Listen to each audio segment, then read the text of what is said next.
C'est ça. de ce qu'on apprend. C'est pour ça que je dis que ce n'est pas, attention, on ne va pas tous être d'accord sur effectivement les outils. Tous les outils ne vont pas forcément fonctionner avec tous les apprenants. Et c'est ça en fait que moi je n'arrête pas de dire à mes étudiants aussi, que on ne peut pas avoir de recette de réussite. Non, pas du tout. Ça c'est clair. C'est-à-dire, ce qui marche avec vous, ça ne va pas marcher avec quelqu'un d'autre, ça ne va pas marcher, ça peut marcher le lundi matin, ça ne marche pas vendredi matin parce qu'on est tous fatigués, etc. D'accord ? L'idée, ce sera d'expérimenter, d'essayer de mettre en place des choses. Si ça ne marche pas, tant pis. Ça veut dire que je vais le réutiliser une deuxième fois, une troisième fois. Si ça ne marche jamais, ben ça veut dire que c'est une stratégie qui ne marche pas avec ce public en bas. On arrête, on va trouver une autre stratégie. Mais c'est exactement la question de... vous n'allez pas forcément révolutionner le monde, et vous n'allez pas complètement transformer. Je me souviens, il y avait une étudiante qui avait fait son... Non mais, vous savez pourquoi? Parce que je pense qu'exactement des petits pas, il faut valoriser le petit pas. Dans le sens où il y avait une étudiante qui avait fait son Master 2, je me souviens, il y a quelques années. Elle nous a déposé son manuel, parce qu'il faut qu'il fasse un manuel, et c'était un manuel mais tellement classique. Et par contre, elle nous dit, j'ai un manuel classique, parce que c'est le public qui est comme ça, c'est le système qui est comme ça, mais attention, regardez, j'ai mis en place des activités de compréhension et d'expression orale, en groupe. Et pour elle, c'était déjà une réussite. Pourquoi? Parce que dans une classe où elle avait 70 personnes pour faire la compréhension orale, elle a trouvé un moyen qui lui permettait exactement de faire un travail par des petits groupes, de faire l'expression orale, etc. Et donc, effectivement, là, on revient, on s'est dit, effectivement, elle a réussi parce qu'elle a apporté un changement. D'accord? Et c'est exactement ça. C'est la question, finalement, de l'apprentissage. C'est-à-dire, votre objectif, ce sera de dire qu'est-ce que je peux apporter à mon système pédagogique. Vous connaissez votre système éducatif, vous connaissez les difficultés, et donc l'idée, ce sera de dire comment je peux agir pour apporter progressivement quelques changements, quelques modifications. C'est pour ça, donc, qu'on a parfois recours à cette forme qui pourrait paraître obligatoire, mais par exemple, j'ai eu recours à avoir des heures de tutorat en tête-à-tête avec chaque étudiant. Et c'était pas évident. Et on avait j'avais beaucoup d'inquiétudes face à ce genre de tutorat. Parce que déjà, un étudiant n'osait pas dire voilà, ça ne me plaît pas, ça, j'aime pas. C'est là où vous pouvez mettre en place un questionnaire. Parce que vous avez la liberté d'être avec un apprenant face à face. Vous prenez... Après, si vous voulez, vous pouvez me dire, mais vous êtes sur une autre planète, monsieur. Parce que tout simplement, nous, dans notre système, on voit qu'on a tellement de difficultés à mettre en place certaines choses, d'accord, que, effectivement, le seul moyen, c'est l'obligation. C'est que ça nous plaise ou non. Là, je peux vous dire, écoutez, expérimentez, essayez-le. Si vous pensez que ça va être plus efficace en disant que c'est une activité obligatoire pour tous, pourquoi pas? Mettez-le en place et ensuite testez et dites, bon, cette année, ce sera obligatoire, l'année prochaine, avec un autre groupe, ne sera pas obligatoire. Pour voir comment, effectivement, progressivement, on peut arriver à un résultat. C'est la meilleure des solutions. Voilà, c'est la négociation, il faut arriver à des conclusions. Je l'approche de l'Union européenne, il faut négocier pour tout. Donc, exactement, c'est ce principe-là, finalement, il faut... on s'adapte. Exactement, on s'adapte et on essaye de trouver la meilleure solution qui puisse vraiment être la solution la plus efficace au bout du compte. Parce que notre objectif, c'est ça. Maintenant, je pense que dans cette obligation, il faut que les apprenants soient bien conscients que ce ne sera pas évalué, que c'est vraiment un travail qu'ils doivent faire pour réfléchir sur eux-mêmes et avoir finalement une sorte d'écriture expressive où ils vont dire tout ce qui leur pose problème, etc. Déjà, moi, la question que je me pose, est-ce que vous faites par exemple la page évaluation de votre manuel? pas nécessairement, ça dépend. Vous voyez, c'est la première question qu'on peut se poser. C'est-à-dire déjà, vous pouvez vous poser des questions d'un point de vue personnel. C'est-à-dire, dans votre manuel, il y a toujours à la dernière page, à la fin de chaque unité, l'auto-observation. Est-ce que vous la faites? Est-ce que vous l'analysez avec vos apprenants? Vous voyez? Et donc, le travail, ça doit commencer par là. C'est-à-dire, avant d'arriver finalement à arriver à une stratégie d'obligation, si je peux dire comme ça, où les apprenants seront obligés de prendre des notes pour exprimer pour expliquer leurs difficultés, etc. Avant cela, commencez par une activité autre. Ce que vous avez déjà dans le manuel, qui ne va pas forcément choquer les apprenants parce que ça existe dans le manuel, dans leur manuel. Ils le voient de toute façon.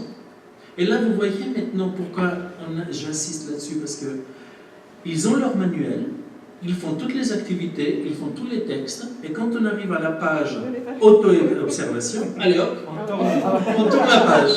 Vous voyez, c'est exactement ça, être conscient exactement de notre enseignement.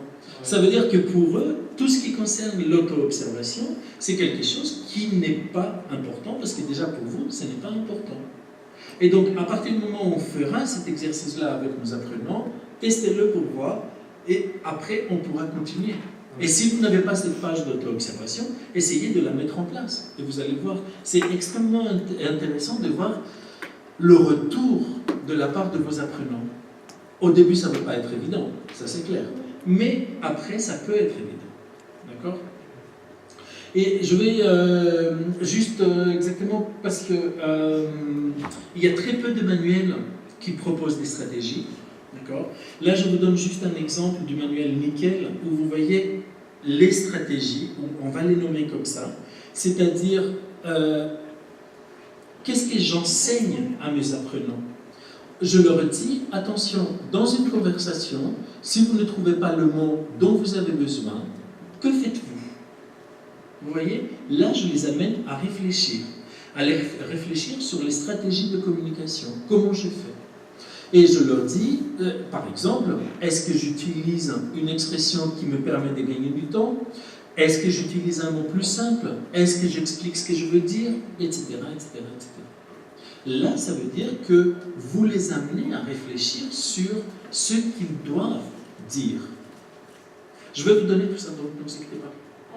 J'invite à boire de moins. Ah, d'accord.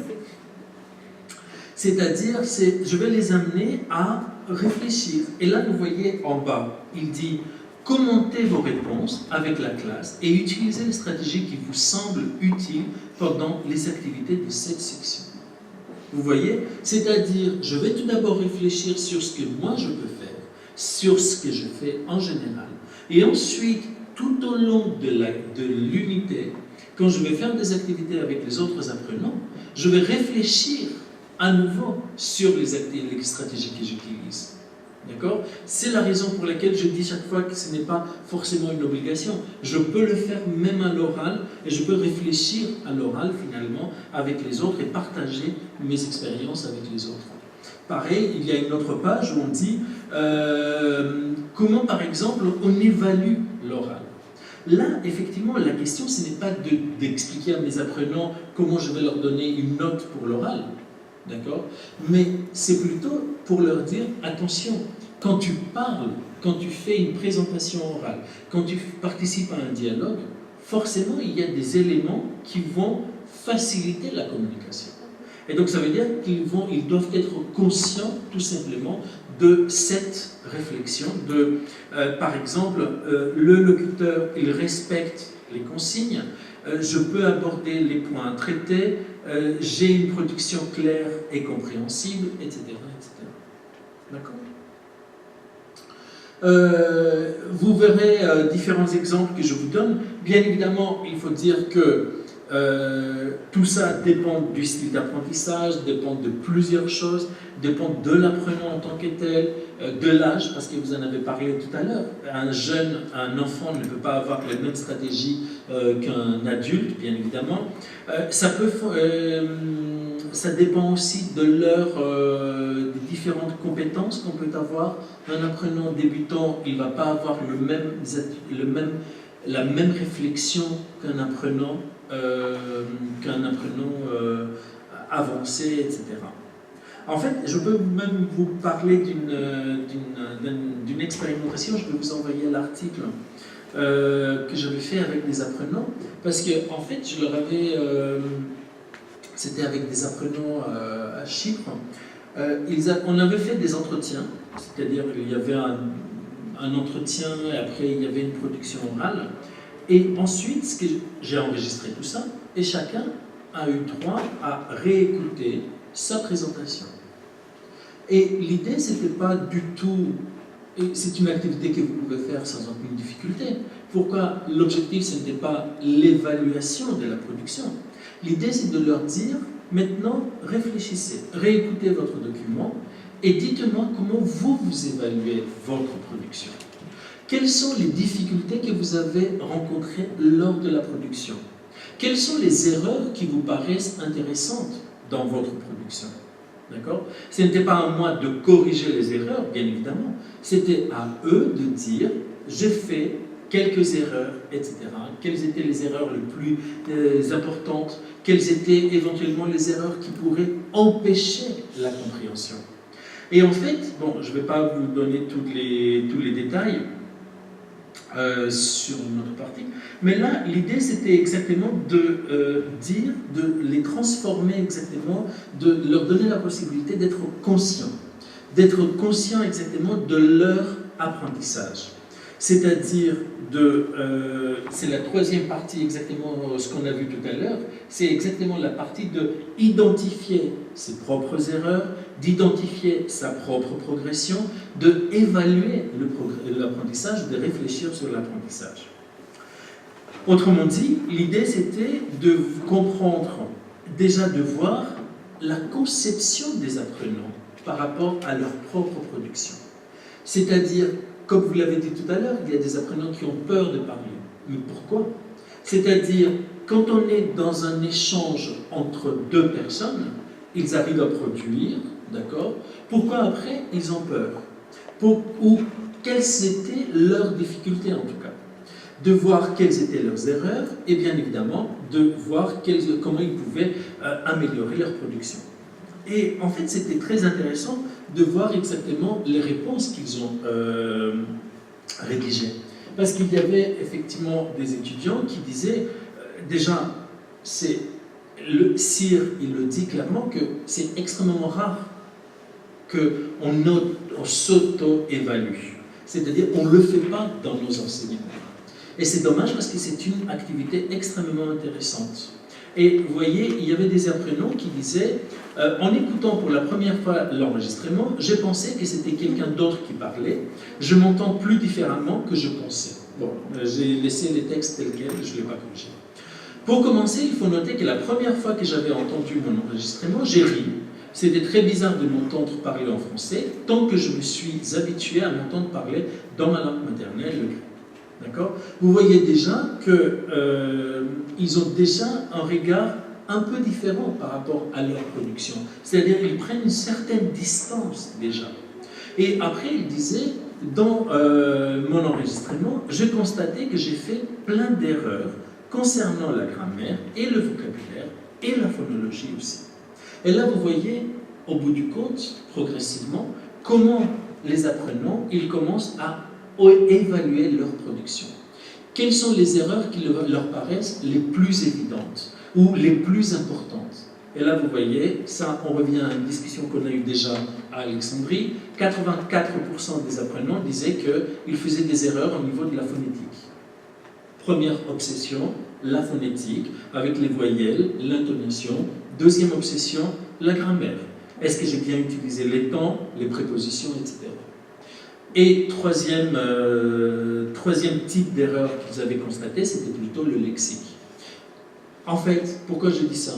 Parce que je ne sais pas si vous l'avez observé, mais en réalité, ils se basent tous, ils parlent d'erreurs. C'est-à-dire, personne ne parle du contenu. Personne n'a dit, vous savez, est-ce que mon texte était compréhensible? est-ce que ce que je vous donnais comme réponse était compréhensible? Parce que la question, c'était des questions que vous connaissez déjà, niveau B1, B2, sur les journaux, sur la télé, sur des faits tout ce qui se passe en société, etc. En fait, tous, ils regardaient finalement l'aspect superficiel, en fait, de la communication. Des aspects que nous, on ne regarde pas forcément. Moi, quand je discute avec quelqu'un, je ne vais pas commencer à dire est-ce qu'il a bien prononcé la voyelle moyenne qui se prononce avant et pas... Non, pas du tout. Moi, ce que je vais essayer de comprendre, c'est effectivement, est-ce qu'il m'a donné les informations dont j'avais besoin, les arguments, etc.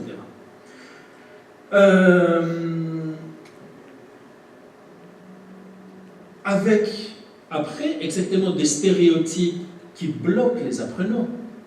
C'est ce que je vous montre ici. L'idée de dire que personne ne parle correctement le français. Pourquoi? Parce qu'on ne le prononce pas correctement. Ben, non, désolé. L'un n'empêche pas l'autre. C'est-à-dire, on peut avoir des difficultés au niveau de la prononciation, mais on peut parler un français impeccable, avoir une réflexion, avoir un texte cohérent, cohésif, etc. D'accord? Et après, il y avait exactement cette réflexion sur pourquoi je fais ces erreurs. Et comment je peux remédier finalement à toutes ces erreurs. Et c'est ça en fait qui me paraît extrêmement important quand on travaille avec des adultes déjà. C'est parce qu'exactement, ils ne sont pas forcément conscients des raisons. Par exemple, là, la plupart des apprenants me disaient, bon, c'était à cause du moment. Ben, c'était la confusion du moment, c'est parce que c'est un texte spontané. Donc ça veut dire que si je me prépare, c'est bon, je peux parler comme il faut, mais si c'est spontané, ben là je fais des erreurs. La question c'est, mais quelle communication n'est pas spontanée? À part l'enseignement en classe, dans la plupart des cas, on est dans un discours spontané. Ce qui veut dire qu'effectivement, ils doivent tout d'abord déculpabiliser l'erreur, parce que là, c'était exactement une réflexion de culpabilité. Ne vous inquiétez pas, je suis très bon, je ne fais pas des erreurs, quand j'ai bien préparé mon texte. D'accord? Et donc, c'est assez intéressant exactement de voir comment on peut travailler là-dessus, sur exactement la déculpabilisation des erreurs. Avec une vraie, pour revenir exactement sur ce qu'on disait tout à l'heure, des apprenants qui disaient, bon, en même temps, malgré les fautes, en général, mon discours reste compréhensible, il n'y a pas d'erreur qui empêche, elle voulait dire, la communication, ou par exemple, c'était l'influence de la langue première, ou c'est l'influence de la langue grecque, etc., etc. Quoi que ce soit, en fait, je vais vous envoyer l'article, comme ça vous allez le voir. Il y a aussi, exactement, là, je veux vous montrer comment on n'est pas forcément conscient les apprenants ne sont pas forcément conscients exactement des difficultés et de ce qu'ils peuvent faire. Parce qu'il y avait une étudiante qui avait dit, bon, le problème, c'est surtout la prononciation de U et OU, et des différents et, bon, bref, et que mon discours, il est parfaitement perceptible. Je vais vous faire écouter un extrait de son discours et vous allez me dire. J'espère que ça va marcher.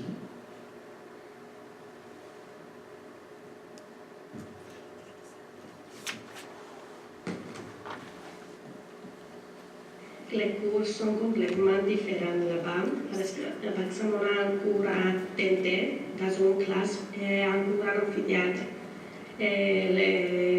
Les cours se divisent comme ça, alors on apprend mieux.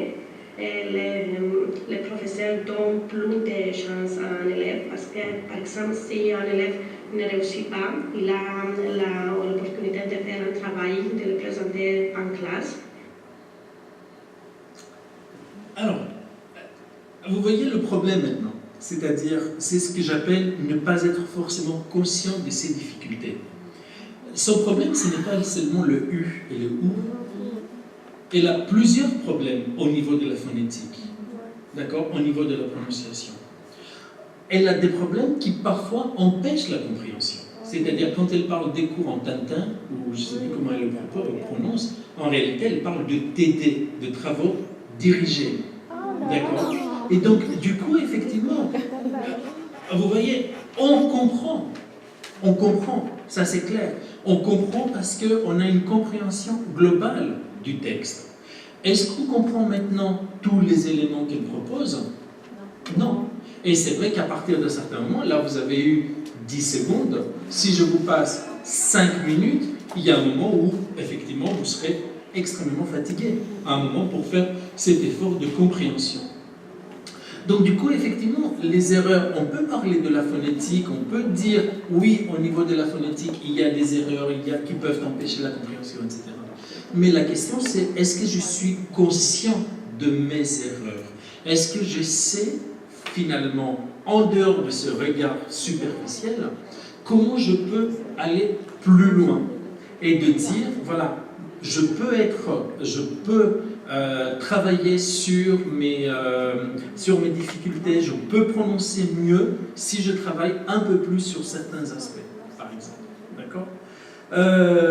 Bien évidemment, il ne faut pas être méchant avec nous-mêmes, il n'y a pas de avec soi-même, c'est-à-dire quand il y a un apprenant qui dit en écoutant mon enregistrement, j'étais choqué parce que mes erreurs sont stupides et sérieuses, là c'est à nouveau. Vous avez les deux extrêmes. Une apprenante qui dit ben non, mais tout était magnifique, génial, tout le monde me comprend. Des personnalités, parce que peut-être on n'a pas le même problème de problème politique parce qu'on n'a pas la variété d'accents vu la variété des pays d'où proviennent les étudiants, mais on a affaire à des étudiants qui pensent, peut-être, je ne veux pas être méchante, mais qui pensent qu'ils n'ont pas de problème. Oui, mais ce n'est pas leur faute. Oui. Mais... C'est-à-dire, s'ils n'ont jamais réfléchi sur leur apprentissage, voilà. C'est-à-dire, moi je vous proposerais de faire cet exercice, c'est-à-dire enregistrez vos apprenants et dites, donc il faut leur donner par la suite le document sonore, et moi je leur avais demandé de m'écrire un petit rapport en fait. Vous pouvez le demander en arabe, en français, comme vous voulez. Et en fait, pourquoi? Parce que c'est pour ça que je vous dis chaque fois que la langue dans laquelle on va réfléchir, ce n'est pas forcément le plus important. Le plus important, c'est de réfléchir sur le français, et pas forcément en français. Et donc, l'idée, ce sera de dire, maintenant, à votre avis, quelles sont vos difficultés? Ou qu'est-ce que vous pouvez faire? Pas forcément une approche négative, mais comment vous évaluez votre présentation? À votre avis, quelles sont les difficultés que vous avez rencontrées? Comment est-ce que vous pouvez remédier? Comment est-ce que vous pouvez trouver des solutions en ce qui concerne les difficultés que vous avez rencontrées, etc. C'est-à-dire juste pour voir ce qu'ils vont vous dire. On a eu une expérience pareille, sauf que les étudiants devaient travailler en binôme et échanger leur enregistrement et dégager donc les problèmes. Et puis, à chacun d'entre eux d'essayer d'aider son binôme à refaire l'enregistrement en essayant donc de résoudre les quelques difficultés qu'ils avaient rencontrées. Là, vous pouvez aller plus loin. C'est-à-dire, ce que vous pouvez faire, c'est de dire, vous leur donnez une fiche et vous leur dites, prenez une fiche d'évaluation. Est-ce que j'ai un discours qui est compréhensible? Est-ce que j'utilise des arguments? Est-ce que j'ai un lexique qui est riche? Est-ce que j'ai... etc. etc. Faites une liste en fait avec une vingtaine de critères. Et à partir de là, il faut qu'ils réfléchissent, qu'ils disent exactement ce qu'ils ont vécu en réalité, ce qu'ils ont eu comme impression en ayant devant eux leur propre production orale. Mais ça, c'est un travail qu'on fait, qu'on refait, etc. Et là, je trouve que c'est intéressant parce que là, les étudiants, ils avaient trouvé l'exercice extrêmement intéressant. Moi, on n'a pas trouvé, en fait, on a trouvé les deux côtés l'exercice très intéressant pour des raisons complètement différentes. Donc pour eux, c'était parce que c'était la première fois qu'ils le faisaient, donc du coup, ça leur permettait d'observer leur propre production. Pour moi, c'était parce que j'ai trouvé beaucoup d'éléments extrêmement intéressants sur ce que j'appelle apprentissage, sur les stratégies, sur ce qui semble être important, etc. Si effectivement dans vos réponses, vous trouvez que les apprenants ils vous disent mais j'ai fait beaucoup de fautes de, je voulais dire de frappe, à l'oral, beaucoup de fautes de prononciation, ben là c'est intéressant. C'est intéressant parce que ça vous montre déjà que ça vous dit attention, il faut que je travaille exactement sur la déculpabilisation exactement de la prononciation et de l'expression orale. Et ça veut dire que je dois travailler également sur des aspects qui me permettent de les faire réfléchir sur le contenu, la cohésion, la cohérence, sur des aspects effectivement qu'on ne met pas forcément en valeur. Donc moi je vous proposerais, ce serait intéressant exactement de faire cette petite expérience. Personnellement, quand j'étais dedans, je fais ces exercices pour moi de définir. Mais ça veut dire que vous avez déjà une stratégie d'auto-observation, exactement d'auto-évaluation, de régulation de votre apprentissage. D'accord ? Et à mon avis, il ne faut pas que ça reste personnel. Il faut que ça devienne finalement une stratégie de tous les apprenants. Ils ne vont pas tous faire cette activité de manière efficace, avec la même volonté, etc. Peu importe. D'accord ? Le plus important, c'est exactement qu'ils soient face à cette stratégie, qu'ils soient face à cette activité, qu'ils prennent exactement le risque de le faire ou de ne pas le faire. Mais ce sera leur choix au moins. D'accord ? On doit poser la question à Théo, est-ce que ces stratégies marchent bien avec lui ou non? C'est un mauvais exemple, il est bilingue, donc du coup il développe des stratégies un peu différentes.